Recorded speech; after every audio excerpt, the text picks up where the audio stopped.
Well, we're back again, and now we're going on from Gunther Lulling's book, the one that we just introduced in the last episode.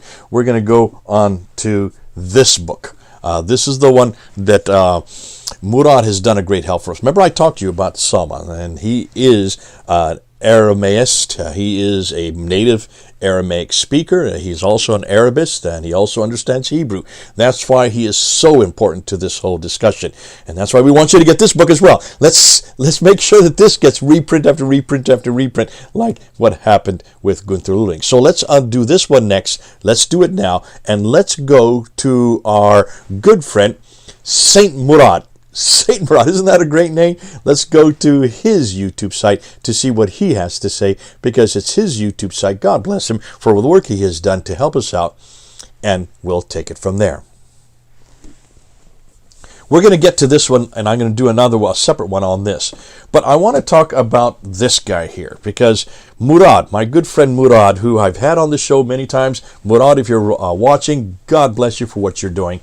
Here, just look down here. Look, here is his YouTube site, which is called Saint Murad. It's as simple as that. God bless him. He is such a humble man, and that's why it's such a delight to see him referring to himself as Saint Murad.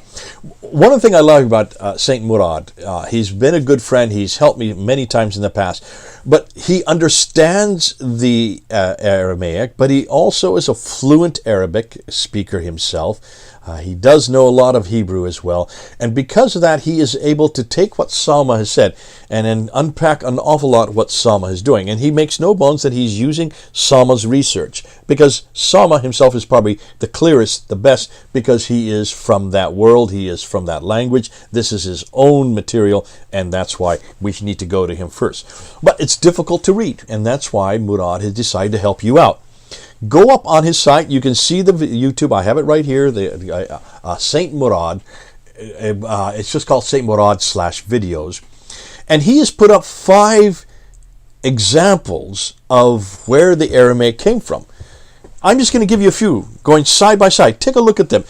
I'm going to do them. I'm going to do them sequentially. He does them. He jumps all over the place. But here is Surah 105, and what he's done, he's explained it. I'm just giving you his conclusion here. Look at the conclusions here. On the left you have the Aramaic. On the right you have the Quranic. The story in Surah 105 in the Quran is all about Abraha and his elephants, who, as we know from the traditions, attacked Mecca and then were driven back. Allah sent birds with stones to drive them back. That's the story. That's the text. That's the context for Surah 105.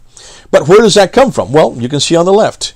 There's the original Aramaic, and you can see that the surah has nothing to do with Abraha, has nothing to do with this fabled Qurayshi tribe.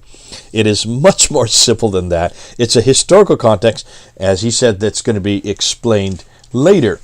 But there is no Mecca here, there is no Abraha in this, there are no birds, and there are no stones in the original Aramaic text. So you can see in chapter 105, they've taken the Aramaic and they've refashioned it. The Abbasids have refashioned it for their own narrative. Now, some of you are going to say, hold on a minute, they are going to look different because they probably are completely different stories taken from different contexts. What he has done, though, and this is why Sawma is so good, both the Arabic and the Aramaic have the same consonantal structures. So the consonantal text is the same in both texts. That's how we know that they are the same stories. But what is different is that the dots above and below the lines in the Aramaic have been taken out and replaced with new dots, the 5 dots that we have in Arabic, which changes the word. We've been saying this forever. This is why we keep on saying when you change the dots and the vowels, you also change the word. Well, when you change the word, you also change the meaning. So what Sawma has done is shown where the original Aramaic consonantal text that's the same as the Arabic consonantal text that comes later in the Quran, exact same consonantal text, but has different dots, which then change the words and change the meaning, as you will see in every one of these examples. Okay? Let's look at Surah 106. In Surah 106, this is all about the Quraysh. the problem is, it's not about the Quraysh. It's actually about the cattle herders. So you can see the original Aramaic text has it as cattle herders, and of course the Quranic text by the Abbasids has changed it to the Quraysh, the tribe from which Muhammad supposedly came from.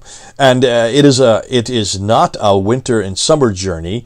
This is about the cattle herders and their cattle, and how they should worship the Lord of their house, who has fed them against hunger and secured them from fainting. That's the Aramaic context. Has been changed to one of the Qurayshi coming down to their journey down to worship their Lord in their own house. So you can see how that has been changed categorically.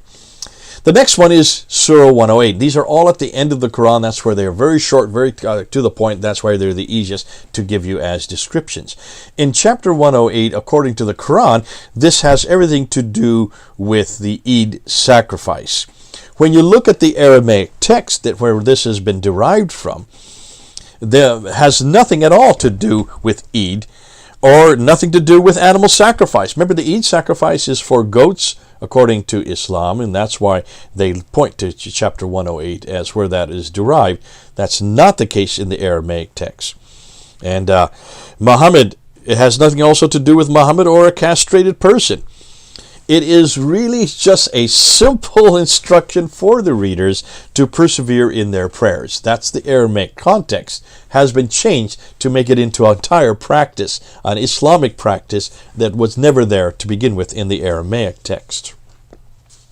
In Surah 111, you can see here, this is really, according to Islam, according to what the Quran says, this is cursing Muhammad's evil uncle, who's named Abu Lahab, and that it's cursing him because of his finances, his money that he's trying to keep for himself.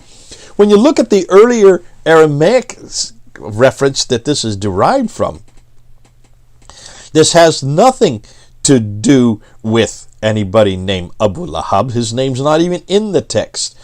It's known as the father of flames, and that he is being cast into hell with his wife. So the context is completely different. For that which was supposed to have been a story to make sure that we don't go to hell, and use an example of such, has been made into a support for the evilness of Muhammad's uncle himself.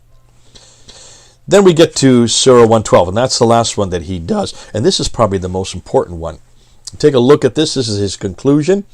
According to every Muslim I know, Surah 112 is the germinal, the foundational text on the belief in one God. That he is one, that he is Samad, the oneness. He neither begets nor is begotten. He does not have one equivalent to him. Now that comes straight out of the Aramaic text, which does reveal that God is one, but it's one in unity. It's actually a very triune context. The triune God, then he neither begets nor begot, but he is God in unity, nor does anybody have anything equivalent to him, is what the Aramaic text is all about.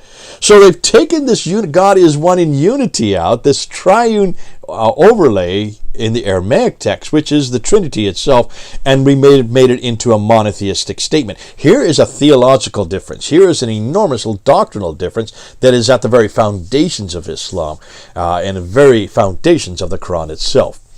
These are just 5 examples. I encourage you to go to Murad's YouTube site. He'll be putting up others from here on out. You've asked where these are examples, and we've given you examples, both not only in this book, but also in Sawma's book that have been put up, thank goodness, by Murad, who does a much more in-depth unpacking of each one of those verses. Go to Murad's site, listen to him. He is an expert in this area. He does it very clearly. He is very good at explaining. I've had him on the show a number of times, and I love the way that he's very calm, very collected, and quite erudite. Please understand that we will be giving you other examples. We have our researchers going through this book right now. I'll be putting up a subsequent video where I'll give you examples in our good friend Luxembourg's material. So until then, until we get back to you, do comment, do tell us what you think. If you don't like this, that's understandable. But please come back, and if any of you do speak Aramaic, see if we've got it right, or see if they've got it right. We're not the ones doing the material. It's the Lulings, it's the Luxembourgs, and it's the Sawmas who are doing the work for us. People like Murad are interpreting it and putting it up there so you can understand it. Thomas Alexander has also done a great job. Go to his site. Here is his YouTube site. Go to see where he has also put up this material on his site. So we are tackling this. We are getting it out to you. We want to make sure you hear it, but we want to also see your responses to it. God bless you. It's been great talking to you. I hope this helps you and gives you some examples of exactly where these Aramaic precedents are coming from. This is Jay then, here in my office. Over and out.